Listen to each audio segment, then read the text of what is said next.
All right, my friends, my primroses, petunias, potatoes, and avocado pits.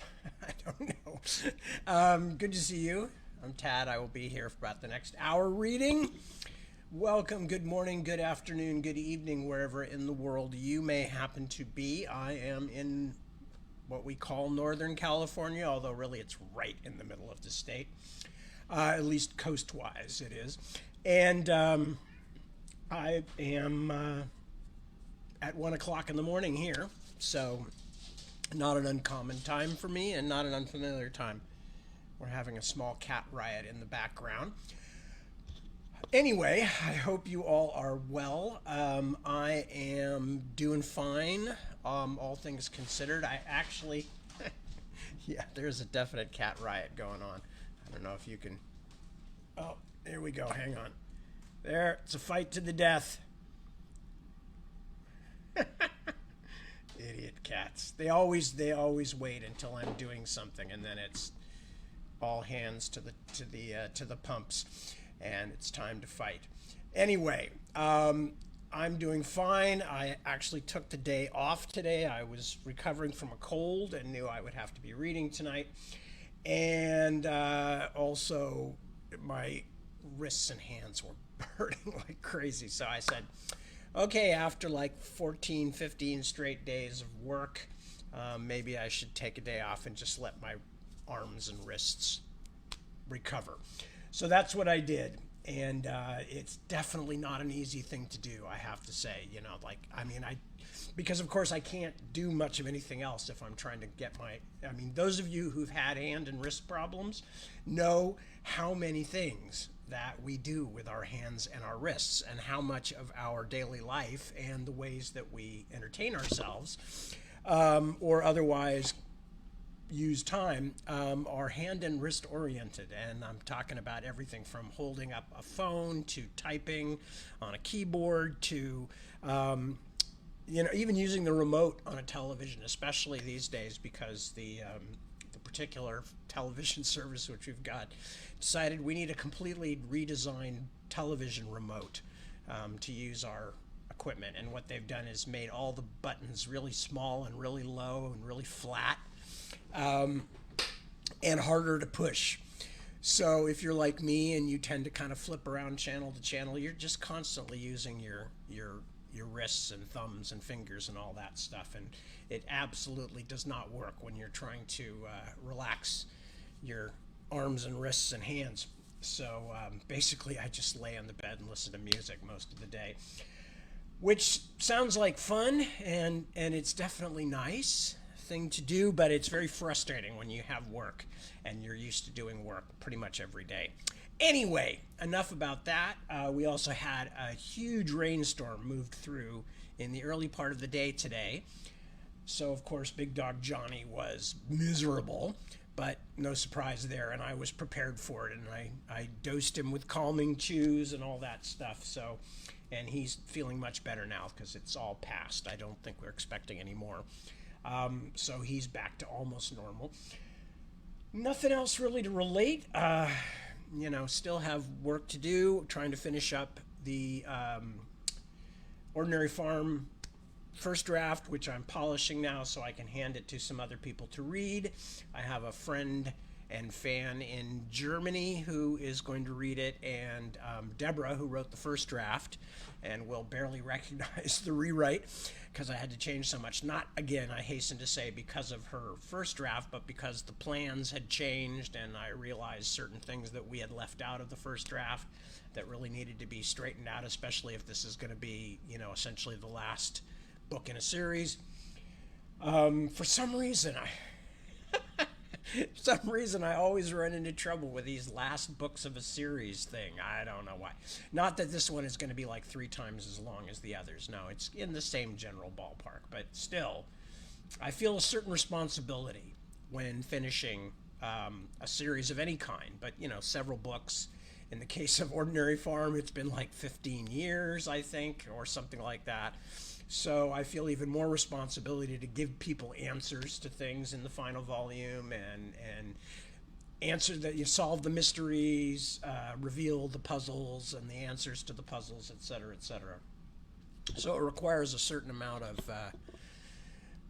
I don't know what. It requires a certain amount of attention, basically, and that's what I do. Is I think about weird things that I invented in the first place and try and make sense out of them, so that readers will read them and go, "Oh yeah, that makes sense."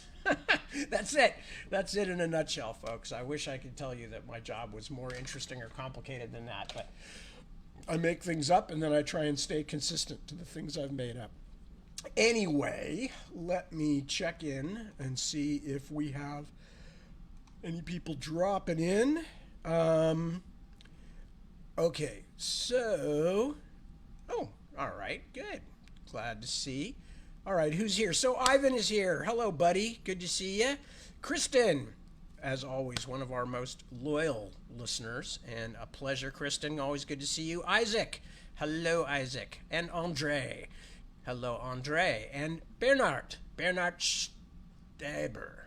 Bernard Staber, or Bernhard Staber. Anyway, you can tell me if I'm pronouncing it wrong, and I'll be glad to take another crack at it, but nice to have you with us. Timothy. Hello, Timothy. That's Timothy Roberts. Anamika, Petra, Rosalba, Wouter, Chris, the inestimable and invaluable Chris Fobb, who's done all this work for years of putting these things up on YouTube. Nikki. Hello, Nikki. Good to see you. That's Nikki Chetwin. Nicole. Bonjour, bonsoir. Ou bonjour, ou bon matin, since it is actually morning. Sandra. Hello, Sandra. Or Sandra. Again, I'm not sure.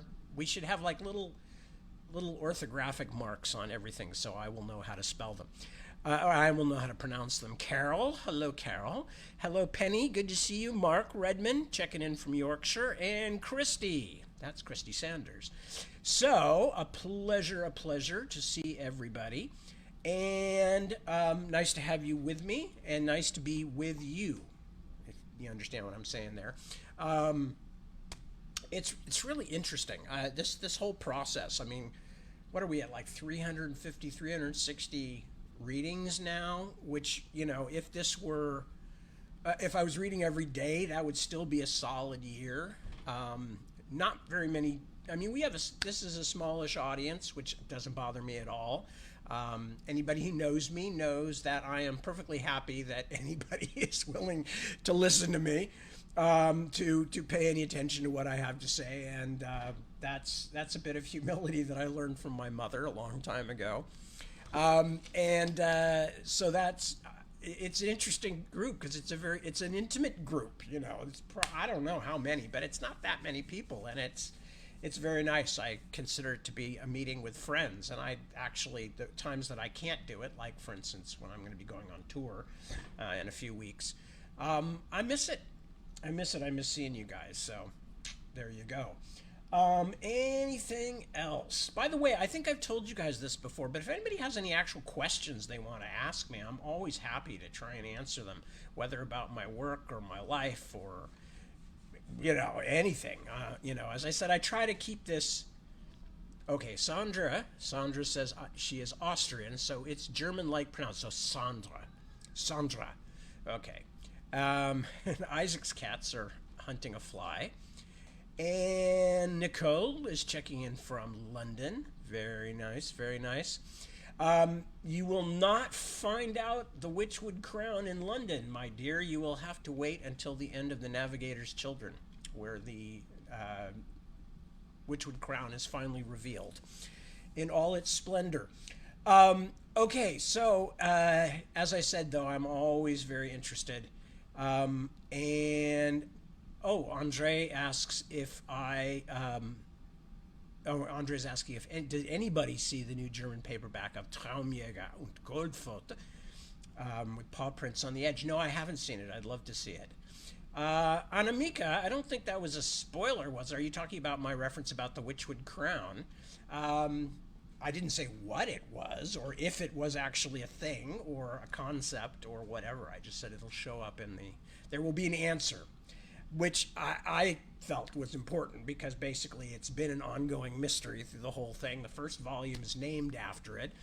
Nobody's ever quite sure what it means, so I felt honor bound to reveal what the actual meaning was in the last volume. One of the many surprises and secrets that will pop up at the end of the last volume. Because, as I said, and I've said many times, when I was writing these books, I was not only having to deal with the previous 3 volumes of this series, plus the 2 short volumes that go with it, Brothers of the Wind and The Heart of What Was Lost. But there are also questions and things being resolved from the very first set of books as well, or at least being filled in from the very first set of books. So that's like 10 books altogether that are having to be answered in this one. So it did make it a bit complicated. It was definitely one of the more challenging final volumes. And final volumes are always challenging, not simply because of the actual facts of having to resolve plot strands that you've been pulling along for many, many volumes, many hundreds of pages, years of real time, but also because there is a certain, I feel, as a writer of whatever you want to call it, popular fiction, commercial fiction, in other words, books that I want people to enjoy. I want people to feel like that they have had an interesting experience, and maybe even an occasionally expansive experience, in the sense of making them think about things they hadn't thought about before. But I also definitely want people to feel like, yes, it was worthwhile to read those extremely long books and see what the author was doing and what he, or oftentimes she, but in my case he, what they were intending and how they wanted it to go. Plus, there is also, and this is a very crucial thing, not just for final volumes, but it's one of the reasons that my series, or whatever you want to call them, tend to be so large. It's because I don't like having minor characters who don't get resolved. I feel once you install a character in the story, especially if they're a focal point character, that means that we're seeing the plot through their eyes, which is obviously something I do quite a bit, because it helps me to expand things without taking on the godlike narrative role of saying, and this is the truth. Here's what really happened. Here's who's the nice guys, and here's the not nice guys. And instead, I like to tell these things through the view of people, because I feel, for one thing, I think it's a more appropriate way to tell stories in the modern era, when in fact we live daily, hourly, with people not struggling to make themselves heard, but trying to make themselves heard, and old narratives being questioned, and old truths being questioned. And that feels to me like a more appropriate way to tell a story, especially a big, sprawling story with lots of different people with lots of different agendas. So I particularly like telling them that way. But if I have characters that I have initially put in the plot largely because of what they can bring in terms of a viewpoint, a literal viewpoint, that a point from which we as readers can participate in learning about what's going on in the story from a different point of view. But if I'm going to put them in there, then they are characters, and they essentially become main characters, even if they're comparatively less important than some of the other characters. They're still important to themselves, and I would hope they become important to the readers as well. And one of the reasons that I was just thinking about that actually is because I've been back in touch with a dear friend who I haven't seen for a long time. We just got to see him and his family the other night. And he was one of the people involved in the very earliest days of the Shadow March online thing when we started it back in 2001. And but even before that, he had taken as his kind of online name Guthwolf, because of the character from Memory, Sorrow, and Thorn. And that character was very important to him in a number of ways. And I did not set out to make Guthwolf an important character. That was not. He was essentially just sort of fulfilling the one of the villain roles. And as often happens, as I got deeper and deeper into the book and into the story and into the characters themselves, you begin to ask questions. Who are these people? Why would they do these things? Oftentimes you should ask those questions before you start writing them as characters so that you have a feeling. So that's been on my mind lately. And that very much, back to the original point, that very much leads to the complexity and the length of these books. I don't believe in bringing in minor characters and coming back to them several times and then not resolving where they are by the end of the story. And in fact, I tend to think, and this also adds to my travails as a writer, I also think they deserve their own arcs, meaning ARCS arcs, not like they need to get in a boat and start gathering animals, but they need to have their own beginning, middle, and end as character studies and as characters experiencing change.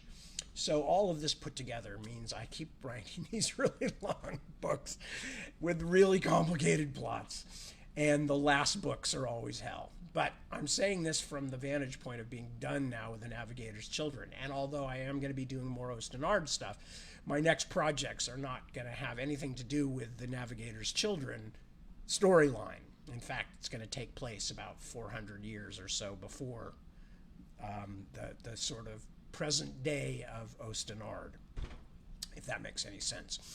Anyway, okay, so now that I've done this, I'm going to just quickly check back in and see if there's anybody else that I haven't said hello to yet, who I should. And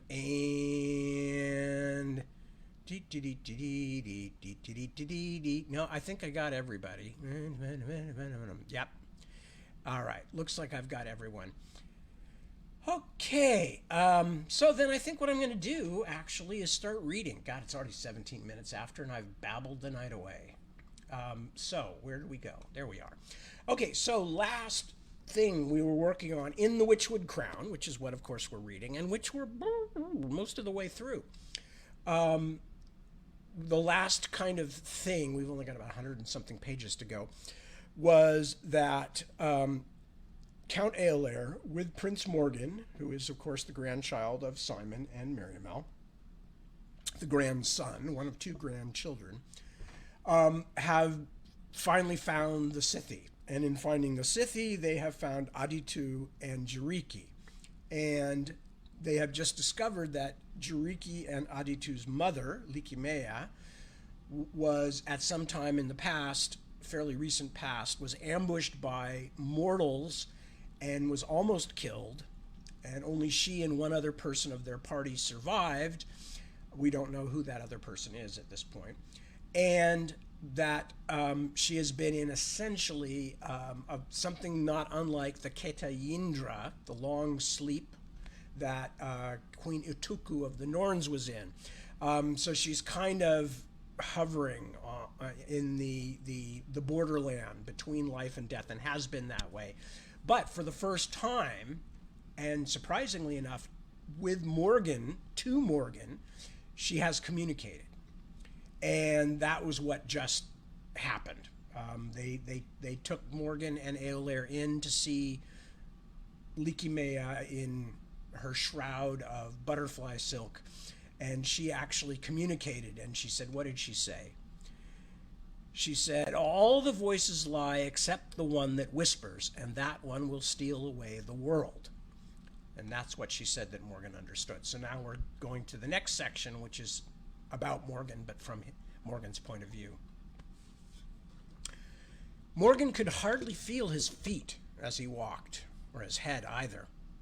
He might have been a smoldering flake of ash borne aloft by a fire, something lighter than air, drifting without choice or thought. The Scytha woman's voice had echoed in his head, as though she somehow spoke from inside him, as though her words had made their way out of the marrow of his own treacherous bones. He had never felt anything like it, and never wanted to feel such a thing again. Count Eolair and the other two Scythi were talking busily but quietly. At any other time, Morgan would have resented the way they kept their words from him. But at this precise instant, he felt poured full as a pitcher whose contents would overspill if even one single drop was added. "But what could she have meant by that?" Eolair asked. "If we knew, I promise we would tell you what we could," Aditu said. "As it is, we must consider this strange, unexpected message, and we must also speak to others of our people." She wrapped her arms around her belly as they walked through the forest. "Our mother spoke much in the first days after the attack, as she struggled against the poisonous fever that threatened to consume her. But it was mostly meaningless. Thoughts and memories torn loose by her deadly wound and the illness it brought." "You say poisonous?" Eolair was a little short of breath. Morgan could see that the pace was not easy for him. "Could it be anything like the envoy who was attacked? Tanahaya. She said she was poisoned too." "That is a question to be pondered," said Jiriki. "But it is a painful, difficult subject, as I fear you will learn. In any case, our mother has been silent since it happened," Aditu resumed, rather quickly, Morgan thought, as though she wished to avoid any more talk about the envoy just now. "As she was when you first saw her today in the Yazira. Why, she should choose that precise moment to break her silence, as well as the meaning of her words. And yes, young Prince Morgan heard the same strange warning that I heard, although in some different fashion, because the words we heard were in the tongue of the Zedaya. I'm afraid that is also beyond our understanding at this moment. But I fear I have only more questions for you," Eolair said. "Questions my king and queen desperately want to have answered. What has happened to your people in these last years? Why have you been silent so long?" "We cannot speak of it yet," Jiriki told him, and would not explain further. After the strange events in the Butterfly Cavern, Aditu, Jiriki, and several more Scythi had prepared quickly, almost feverishly, for a journey, gathering up water and food for Morgan and Eolair, as well as a few blankets and other things. As soon as the preparations were completed, the small group, perhaps a dozen in all, had set out. Morgan thought they had been walking for at least an hour now, but was not quite sure. In fact, he was not quite sure of anything at the moment, except that the world was far stranger than he had ever guessed. Stranger even than he had suspected when he looked down into the shadows of Yeldon's tower and saw what he felt certain, but still did not want to believe, had been the Red Priest Priority's restless, murderous spirit. Is this what Grandfather means when he says, "You never know you're in a story"? Am I in a story? The Aldhart itself seemed different to Morgan now, older and deeper than the parts he had traversed before. The shadows seemed darker, too, the moments of sun less frequent. Even the trees and other vegetation seemed to huddle closer together as if for protection. The Scythi, though, seemed not to notice, and it certainly didn't slow them any. Jiriki walked so quickly it almost seemed like running, and his sister, despite her bulging belly, had no problem keeping up with him. But the one called Yejaro was the most agile of all, and also seemed in the greatest hurry. Morgan had the feeling that if Yejaro could have whipped them into greater speed, he would have. Not that anyone but another of his own folk could have kept up with him. At one point, while the rest trotted down into and then up out of a small canyon, Yejaro simply leapt from one side of the little valley to the other, dozens of paces away. An astonishing feat, and none of Yejaro's kin seemed to notice. Meanwhile, the mortal prince and the aged Lord Steward had to scramble over obstacles their companions seemed barely to notice. Yejaro kept looking back to Aditu and her brother. Morgan could guess nothing of Scythi feelings by their faces, but there was Something noteworthy just in the frequency with which the red-haired Sitha watched the siblings. Something complicated seemed to be going on there. Love, anger, hatred, perhaps all three. Whatever it was, though, was strong. Morgan felt certain about that. At last he caught up to Aditu. Or, more likely, he knew she slowed down for him. But he was too daunted to ask about the things he had been wondering. Instead, when he had mustered enough breath, he asked, "Where are we going?" "To Tseyagojao," she said. "Another of the little boats, as we call these more humble dwellings. Your grandfather saw Jiao Etinukai, the boat on the ocean of trees, the greater refuge from which all the little boats came." "What direction is that?" Because Aolair said he thought we were traveling west, back in the direction he and I first came. "That is true, more or less. But then the sun should be in our eyes, at least when we can see it through all these bloody trees. It has to be far past noon, and the sun's been on the back of my neck for an hour." She adjusted her pace a little to match his.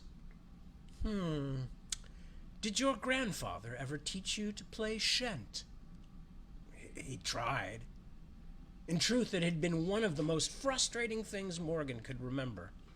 The game had far too many pieces, or at least the pieces had too many names, and the contest seemed to have no rules that made sense.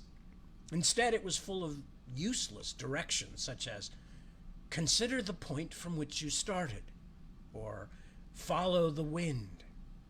In the few times he had played with King Simon, he had won only once and did not understand why, except that a bored, blatant attempt at cheating on his part had made his grandfather laugh. The memory brought a pang of discomfort and anger.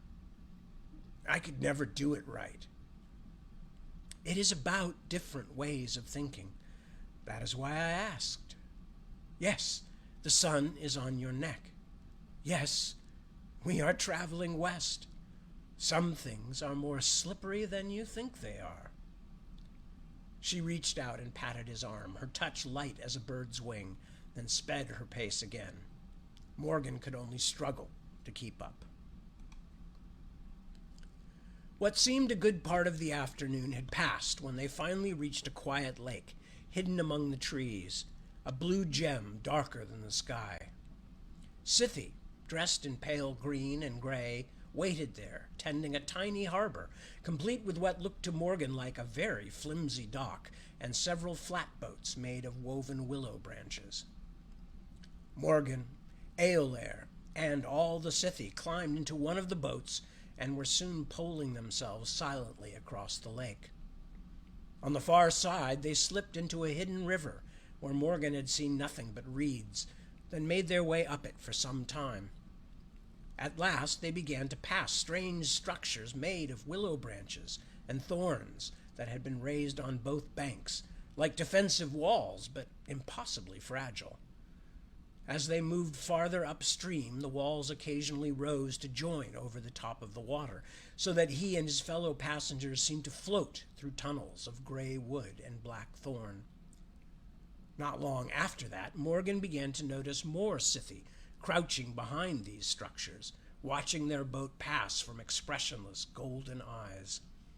Most of these wore colorful wooden or bone armor. Their spears and swords did not seem made from metal either, but Morgan felt sure from the cold faces watching them pass that the weapons would prove as deadly as any steel. At last they came to a wide place in the river, with a willow wood dock and an enclosure beside it on one side that was roofed with an even more complicated arrangement of willow limbs thatched with broad leaves. A figure stood on the dock, as if it had waited there years just for this moment. As they drew closer, Morgan could see this was another Sitha, with the same blaze of red hair as Yajaro. He wore no helm, but was armored in pale green painted wood, with a sword hanging in a scabbard on his belt. Something about his face seemed unusual, but Morgan was still too far away to make out what it was. At least a dozen Scythi warriors stood behind him in attitudes of calm expectancy. "Swe Kindrajaro," called Jiriki as he leaped lightly from the boat to the dock. "I see you have heard of our coming. We left Rangojao quiet and secure." "You have brought mortals," said the red-haired Scytha, his arms crossed on his chest. Hearing the harshness in his words, Morgan thought that this man and Yajaro had more in common than just the color of their hair, their thin, prominent noses, and their high brows. Could this one be Yajaro's brother? Father? Morgan had already learned from quiet conversation with Count Eolair that it was nearly impossible to guess a Scytha's age. Aditu helped Eolair from the boat to the dock, then stepped across herself, nimble as a squirrel leaping from one thin branch to another. The other Scythi followed, but did not move forward to greet or mingle with those on the dock. Morgan wondered what that meant. Something invisible seemed to hang between them, as if these two groups, all but identical to Morgan's eyes, were somehow from quite different tribes. Jiriki turned to Morgan and Eolair. "Swe Kindrajaro is our mother's brother." "More importantly," said Kindrajaro, "I am the protector of the Zidaya." Now that he was closer, Morgan could see that the protector's face was scarred.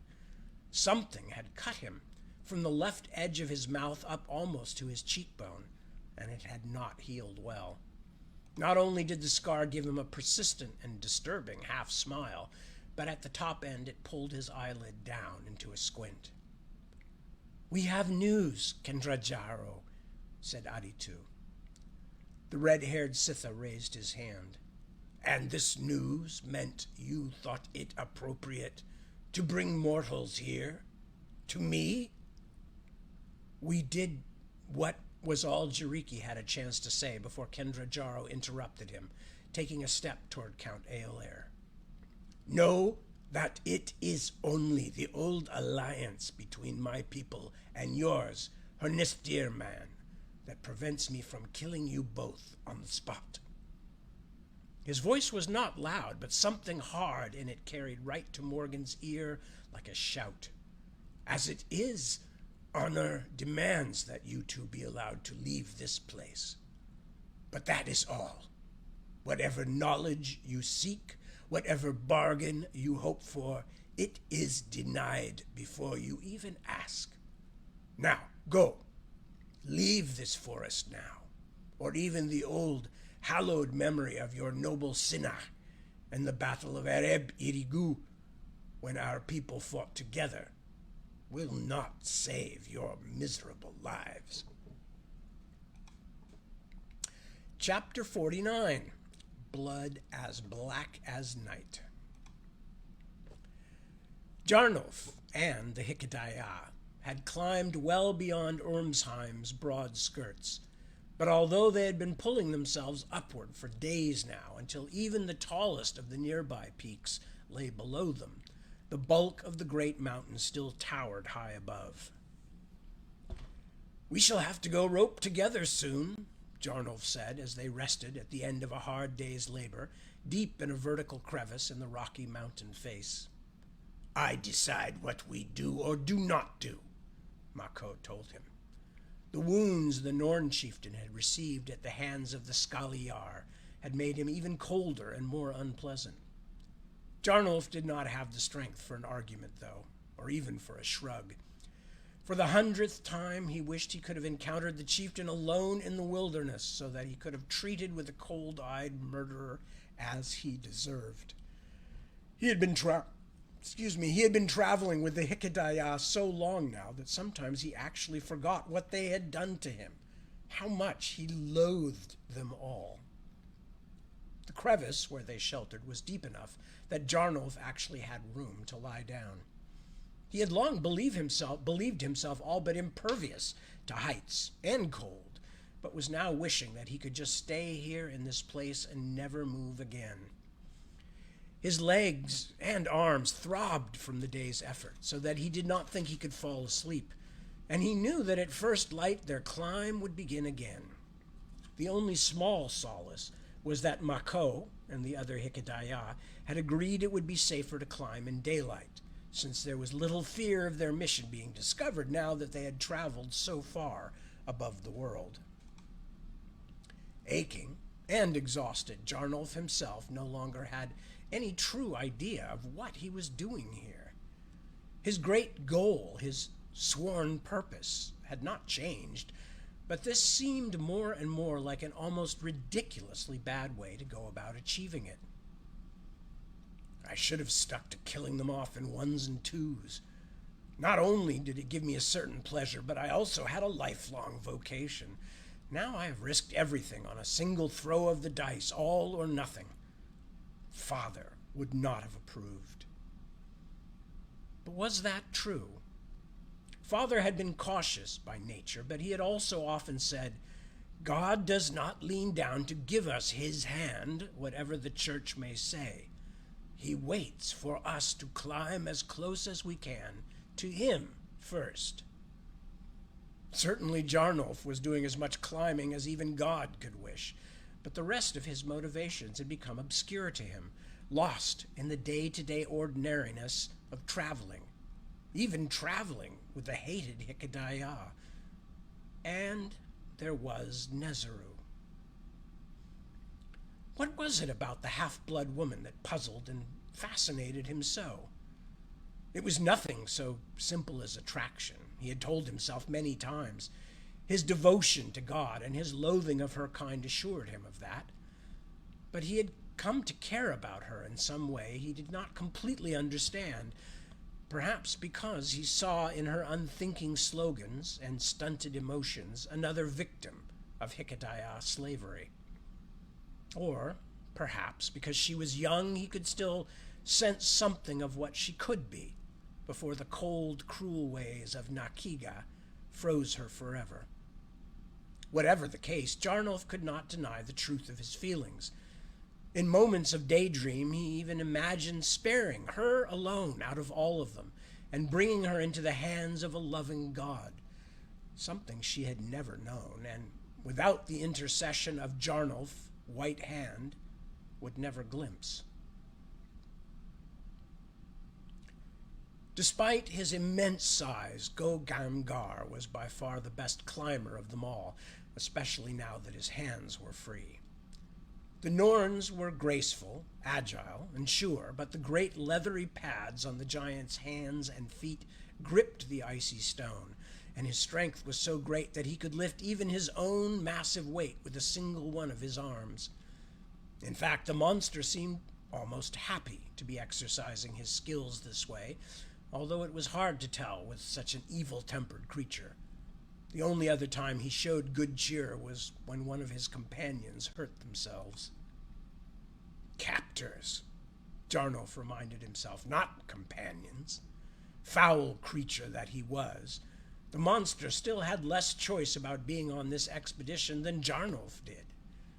As Mako never ceased pointing out, there had been more than a few opportunities when he could have deserted the white foxes, but the giant did not have that freedom.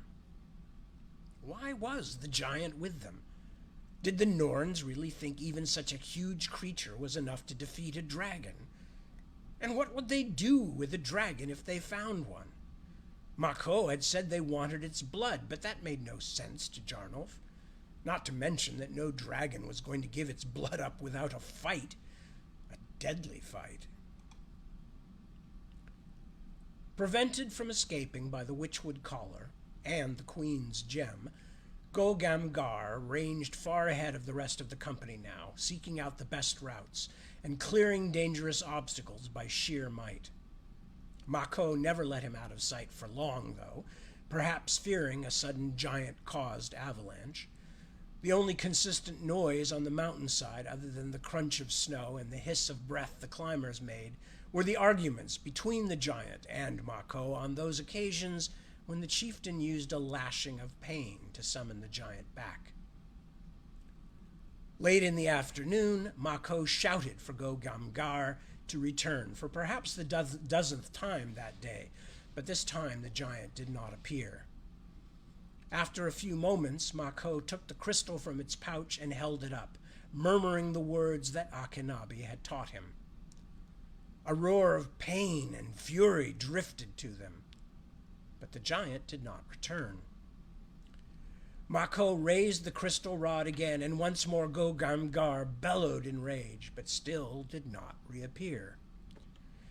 His face rigid with anger, Mako had raised the crystal a third time, when Nezaru said, "Don't. Do you dare to give me orders, Blackbird? Your condition has made you foolish." Jarnolf wasn't certain what that meant, but for a moment he was certain Mako would hit her, perhaps even knock her from the narrow path.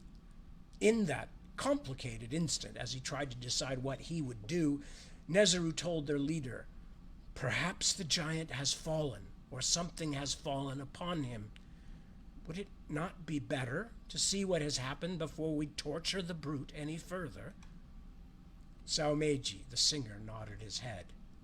"I think she is right, Chieftain Mako. If nothing else, in his agony, he might destroy what little path there is on this treacherous mountain. If you like, I will go first." "No, the Blackbird will go."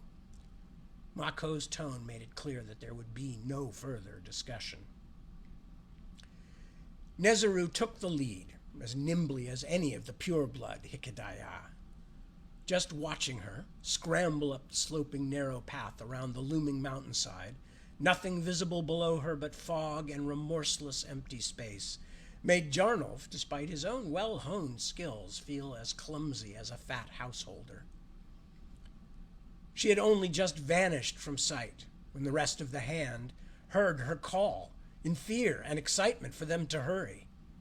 Keme and Mako both drew their swords, but Jarnolf decided to wait and see what manner of challenge awaited them before surrendering the use of one of his hands. The path was broken where Nezaru was stopped, but only a small part of it was gone, and it would be easy enough for any of them to jump to the rest of the path on the other side. Since he could see no sign of the giant, Jarnolf assumed that was what Go-Gamgar had done.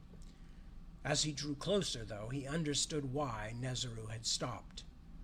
It was not just the path that had collapsed. A wide piece of the mountain below had slid down as well, leaving a jumble of boulders and broken tree trunks marking the place where the track had been. It also meant that something below had stopped the slide from continuing down the mountain. What that something might be was made clear a moment later when Go-Gamgar's harsh voice boomed up from the cluttered wedge-shaped fall of trees, rocks, and snow. "By the Queen herself, if one of you cowardly little bugs doesn't get down here and help me, I'll pull the whole mountain out from under you." "Look," said Nezaru, kneeling on the path near the place where the slide had collapsed it. "The giant is just down there. Not too far, wedged in by broken trunks." Mako was staring at the tumble of rocks and wood, his face set in an unhappy smirk. "And what are we to do, monster?" he shouted down, his mockery tinged with disgust. "Lean over and pull you out?" "No, you fool," the giant bellowed. "Climb down and get my rope. If you tie it around something strong enough up there, I can free myself." "We should let the ugly creature die," said Keme. Mako had probably been considering just that, but he scowled at Keme's words. "I told you we will need him. You, mortal, climb down and do what he says." Jarnolf was too surprised at first to be angry. "But I'm the worst climber of any of us." "You are also the least useful. Go." Jarnolf briefly considered the odds, but Mako and Keme had their blades drawn. For all his skills, he knew the chance he could take both Norns on a slippery mountain path were unimaginably small, even if neither Nezaru or Saomeiji waded in to help their leader.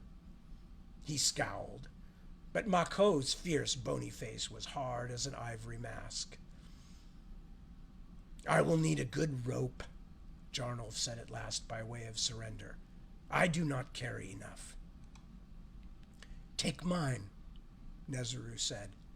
"It was made by the weavers of the Blue Cave."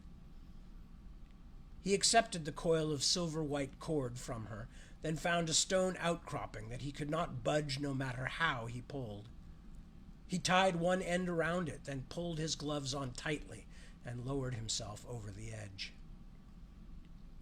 The rockfall had taken more than rocks in its passage, and within moments Jarnolf was walking himself backward over broken trees as well as fallen boulders, a pile of large, heavy obstacles that he knew had to be supported by something below, or they would have continued to slide down the slope and into the misty crevasse. He had no idea how firmly they were held, though, so he did his best to touch lightly and take most of his weight on his arms. As a result, his muscles were trembling by the time he reached the giant, who was caught in a tangle of splintered trunks and icy stones. "I have pulled out the end of my rope," Gogamgar said, his voice a soft growl that Jarnolf could still feel in his feet as he lit on one of the trees pinioning the giant's chest.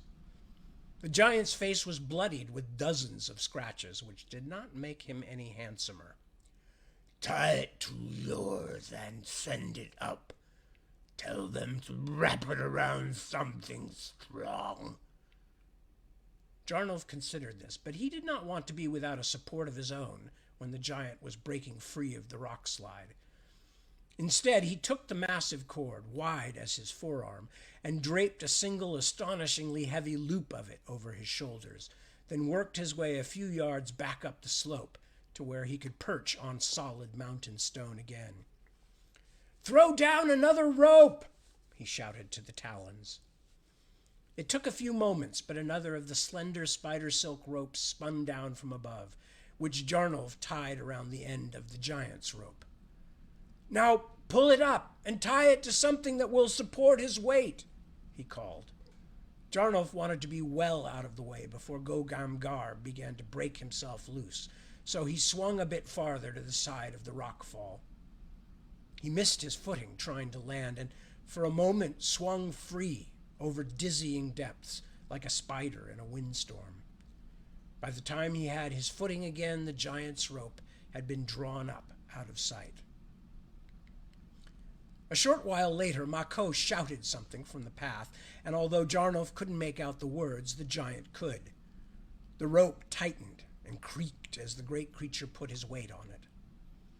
A loud crash startled Jarnolf into grabbing for a handhold on the mountain's face, but it was not another slide. The giant had dislodged one of the trees supporting him and sent it spinning down into the white void. Stones and snow and broken trees showered down too, but even as the giant struggled free, most of the slide remained in place. Tons of stone and shattered timbers wedged in a huge crevice shaped like the bow of a ship, its bottom end some 10 or 20 cubits beneath Gogamgar. Out of the top of this pile, the beast emerged like some bizarre birth, shoulder and back muscles bulging beneath his pale fur as he slowly climbed the rope, pausing only to dislodge the larger trunks and whole trees that still clung to him. As the giant made his way upward, Jarnolf had only one task, which was to watch for anything sliding from above and stay out of its way. When Gogamgar had climbed past, Jarnolf braced to swing himself back into a more direct line with the anchor of his own rope. But something in the rubble down near the bottom of the slide caught his attention. A smear of yellow and rusty brown, quite unlike the rest of the debris. He knew the Norns would not hesitate to leave him if he delayed them long, but his curiosity was aroused, so he swung over to where the giant had been trapped. He looked up to be sure the great beast was not going to lose his grip and come plummeting down on top of him, but Gogamgar was now on secure footing and appeared to have nearly reached the top. Jarnolf let himself down a little way, then braced his feet on a bit of solid stone to rest his aching arms and see what he had found. It was such a strange, disarticulated thing that at first he thought it was only the remains of trees and stones curiously crushed together into one mass, melded by age and elements into a single shape. But then he saw a pale, puckered blister in the largest piece and realized he was looking at the dried and frozen remains of an eye the size of his own head. A huge skeleton dressed in rags of dried flesh hung in the tangle of stone and broken trees, the bones of a massive, long-dead creature. However, it had previously rested on the mountainside. The slide had dislodged it almost in one piece. The limbs and spine and long tail had been twisted into an unnatural shape by the elements, but the long reptilian skull gave it away. "The giant is safe!" Nezeru shouted from somewhere above beyond his sight. "Come up!" "And I have found a dragon!" Jarnolf shouted back. "Come down and see!" As he waited, he reached out to touch the nearest part of the carcass, the curled bones of a mighty foot, with curved talons as long as daggers. One of the claws came off in his hand. As he marveled at its size, his finger began to sting fiercely. A clot of crumbling black material at its base was burning his skin as painfully as if he had sliced it in a half-dozen places. Cursing, Jarnolf dropped the long claw to frantically scrape the painful substance from his fingers onto a nearby stone as the claw bounced against the pile of scree, then caromed off into emptiness. Black as a night without stars, the sticky stuff had eaten through the tip of his glove like fire. Dragon's blood, he realized. Mother of God! Even years old and almost dry, it still burns. Two of the others were now slithering down from the top on ropes of their own. Mako and Saumeiji, the singer, as best as Jarnolf could tell from his angle. As he waited, Jarnolf had an idea. He pulled his salt jar from his pocket and emptied out the last few grains. He used the sleeve of his jerkin to protect him as he worked, another huge claw loose from the desiccated corpse, then wiped the thick black residue from it on the inside of the Witchwood jar. When the jar did not melt or burst into flame, he scooped the rest of the blood paste off the claw, a sticky ball of the stuff about the size of a raven's egg, then scraped that into his jar and stoppered it. The claw was too big to hide easily from Mako and the rest, but if nothing else, he would take a keepsake of dragon's blood with him from this mad expedition. He might even be able to sell it to some Tungoldir thaumaturge for a tidy sum. He wiped the rest of the black smear from his sleeve, which was already beginning to turn black where the blood had touched it. Then, his face as calm as he could make it, Jarnolf waited for the other climbers. Next section. "It had fur or quills along its spine. I saw them," said Saumeiji, as he clambered back onto the edge of the broken path. Nezeru stepped well back out of his way, in large part because she simply did not much like being near him. Kemet was still pulling up Mako, while the giant Gogamgar, despite the many wounds he had taken in the slide, had insisted on being the one to pull Jarnolf back up to the path. "It must be the carcass of great Lakia," the singer continued.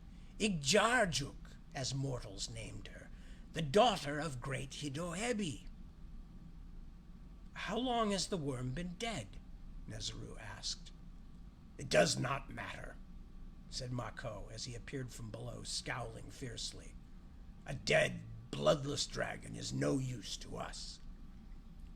Despite being the last to begin the ascent, Jarnolf, reeled in by Gogamgar's huge hands on the rope, came over the edge and onto the path only a moment after Mako. And the dead giant is no use to you either, or I think you would not have been in such a hurry to send me down after him, Jarnolf told the chieftain with a cold look, then coiled Nezeru's rope and tossed it back to her. My thanks, sacrifice. Nezeru could not look him in the eye. She had seen the glance that passed between Mako and Keme when the Rimmersmen had first called, before he had spoken of finding the dead dragon. It was clear that they had been considering simply cutting his rope and letting him fall. But why? Either the mortal was useful or he was not. Why let him come so far only to murder him? It was strange beyond understanding that her loyalties were beginning to shift from her rightful chieftain, the queen's choice, to a mortal and the monster Gogam Gar. But she could not deny her mistrust of Mako was growing deeper each day that passed. Jarnolf, whether he meant to or not, had cursed her with his questions about why she had been chosen and what their hand's true mission might be. You said you wanted a dragon, said Jarnolf, rubbing the muscles of his arms. That was a dragon. You told us we must find dragon's blood. If you did not notice, despite my pointing it out, the carcass still had a great deal of blood on it, even if it was dry. Be silent, mortal, said Mako. You know nothing. We need a living dragon. Nothing else will do. Hand Chieftain Mako speaks the truth, Sao Meiji said.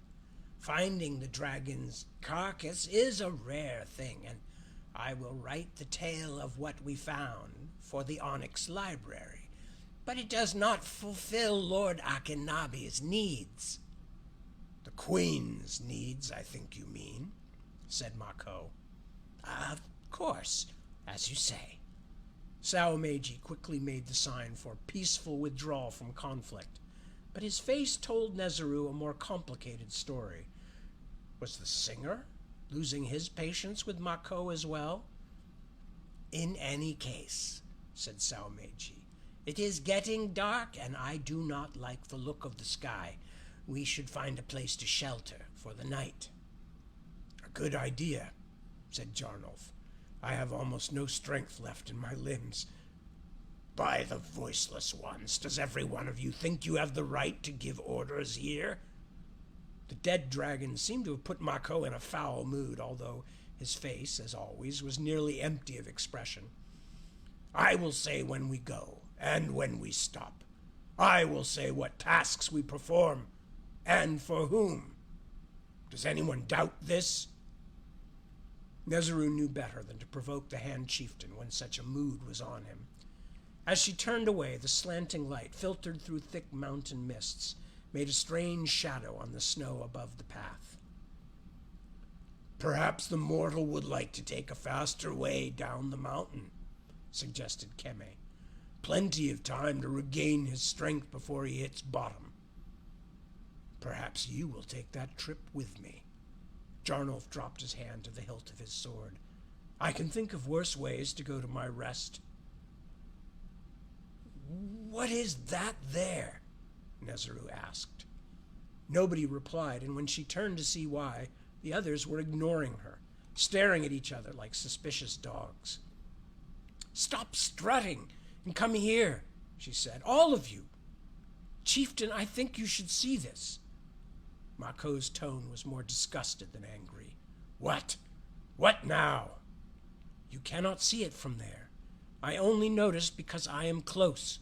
Look! She pointed to the mark scraped in the snow.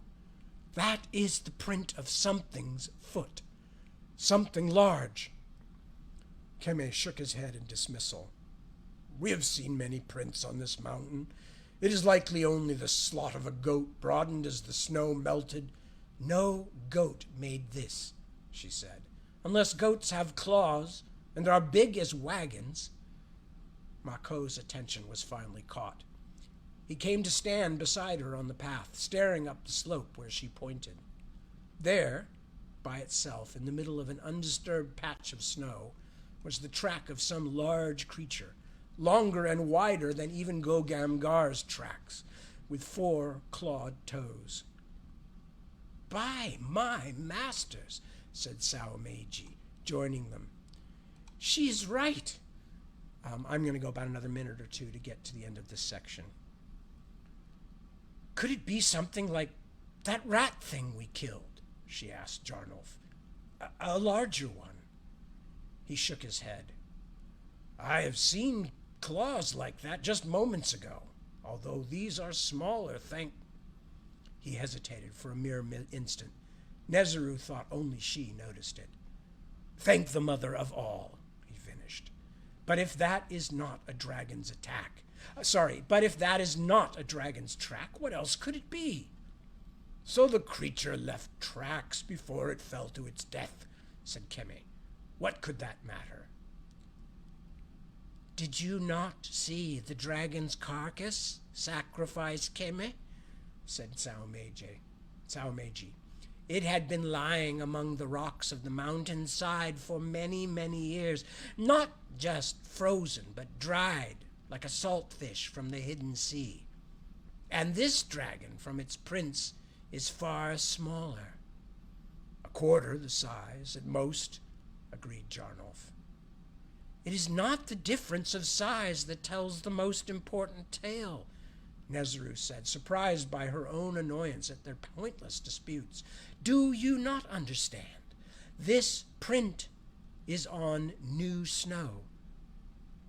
Mako stared at the print, then at Nezeru, clearly interested, but irritated that it had been her to point it out. "Its maker may be close by," he said at last, conceding her point without acknowledging her. "And a living dragon is what we need. So we will search until the last of the sun is gone, and only seek shelter afterward. That is what our queen would want, so that is what we will do." And that's where I'm going to stop. Excuse me. Okay, so there we go. We is finishing for the evening, and I will be back again at 7 p.m. tomorrow. Power hasn't gone off despite the rainstorm today. My voice more or less held up besides having a head cold yesterday, so no complaints, no problems. We're all good, and there should be a normal reading as per 7 p.m. later today. So with that, I thank you, as I always do, for joining me, for spending some time with me. It's a great pleasure. I hope you will all take good care of yourselves, take good care of your friends, loved ones, those most important to you, but keep an eye out for the people around you as well, because there are lots of people who need help, even just a smile or a kind word. So, with that said, I offer my own smile and kind word and say peace and ciao bambini, and thank you for joining me, and I will see you again very, very soon. Okay.